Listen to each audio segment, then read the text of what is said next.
ఎంతో మంది నాయకులు పార్టీ మారినా పార్టీకి అండగా నిలబడింది తెలుగుదేశం పార్టీ.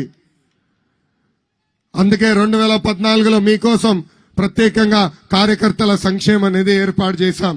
ఇప్పటికి దాదాపు 100 కోట్ల రూపాయలు ప్రమాదంలో చనిపోయిన కార్యకర్తల్ని బీమా ద్వారా మనం ఆదుకుంటాం జరిగింది.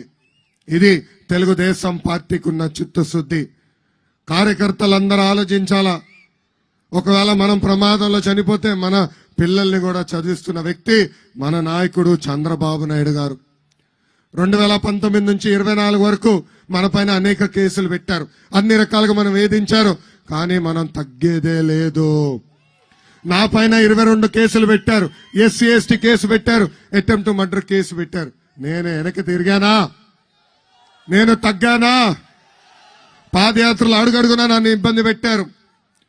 వైకాపా సైకోలు పంపించి నా పైన రాలేస్తే ఏకంగా మన నాయకులు ఆమ్లెట్ వేసి తిరిగి పంపించారు. నన్ను ఎంత ఇబ్బంది పెట్టినా నేను ఆగలేదు. నా మైక్ లాక్కున్నారు, నా స్టూల్ లాక్కున్నారు, ఏకంగా నన్ను మీటింగ్ పెట్టుకోకుండా కొత్త జియో కూడా తీసుకొచ్చారు. కానీ 3132 కిలోమీటర్లు నేను నడిచాను. దాని తర్వాత ఎవరు ఊహించిన విధంగా ఏ తప్పు చేయని చంద్రబాబు నాయుడు గారిని 53 రోజులు జ్యుడిషియల్ రిమాండ్ కూడా పంపించారు. మీరందరూ ఆలోచించండి. ఆయన అరెస్ట్ చేసిన రోజు 3000 కోట్ల రూపాయల అవినీతి అన్నాడు. దాని తర్వాత 270 కోట్ల రూపాయల అవినీతి అన్నారు. ఇప్పుడు 27 కోట్ల రూపాయల అవినీతి అంటున్నారు. నేను ఈ సభాముఖ సవాల్ ఇస్తున్నా, జగన్ నువ్వు టైం డేట్ చెప్పు, అవినీతి ఆరోపణలు నేను సమాధానం చెప్పేదానికి సిద్ధంగా ఉన్నావు. నువ్వు సిద్ధంగా ఉన్నావా? ప్రజల ఆశీస్సులతో తెలుగుదేశం పార్టీ కార్యకర్తలు పడుతున్న కష్టాల వల్ల, దేవుడి దయ వల్ల దాదాపు 40 సంవత్సరాలు ఆంధ్ర రాష్ట్ర రాజకీయాల్లో మేము పనిచేశాం.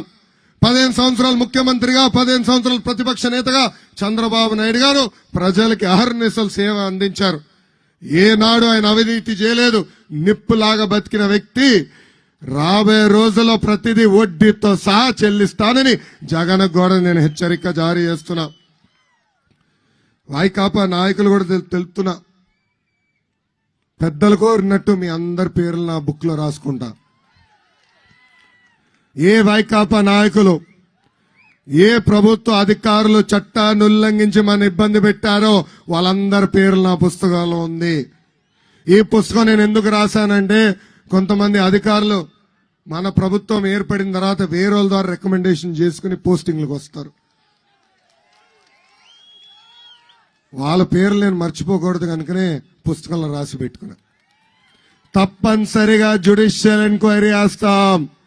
ప్రతిదీ వడ్డీతో సహా చెల్లించే బాధ్యత వ్యక్తిగతంగా నేను తీసుకుంటానని ఈ సభాముఖంగా కార్యకర్తలందరికీ నేను హామీ ఇస్తున్నా.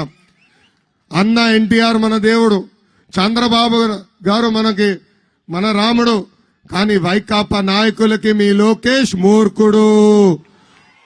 ప్రతిదీ వడ్డీతో కాదు కదా, చక్కెర వడ్డీతో చెల్లించే బాధ్యత నేను తీసుకుంటానని మళ్ళీ నేను మీ అందరికీ హామీ ఇస్తున్నా. ఈరోజు ఈ శంకరావం కార్యక్రమం ద్వారా మిమ్మల్ని అందరూ నేను కోరుతున్నా, ఏదైతే బాబు సూపర్ 6 కార్యక్రమం మనం చేపట్టాం,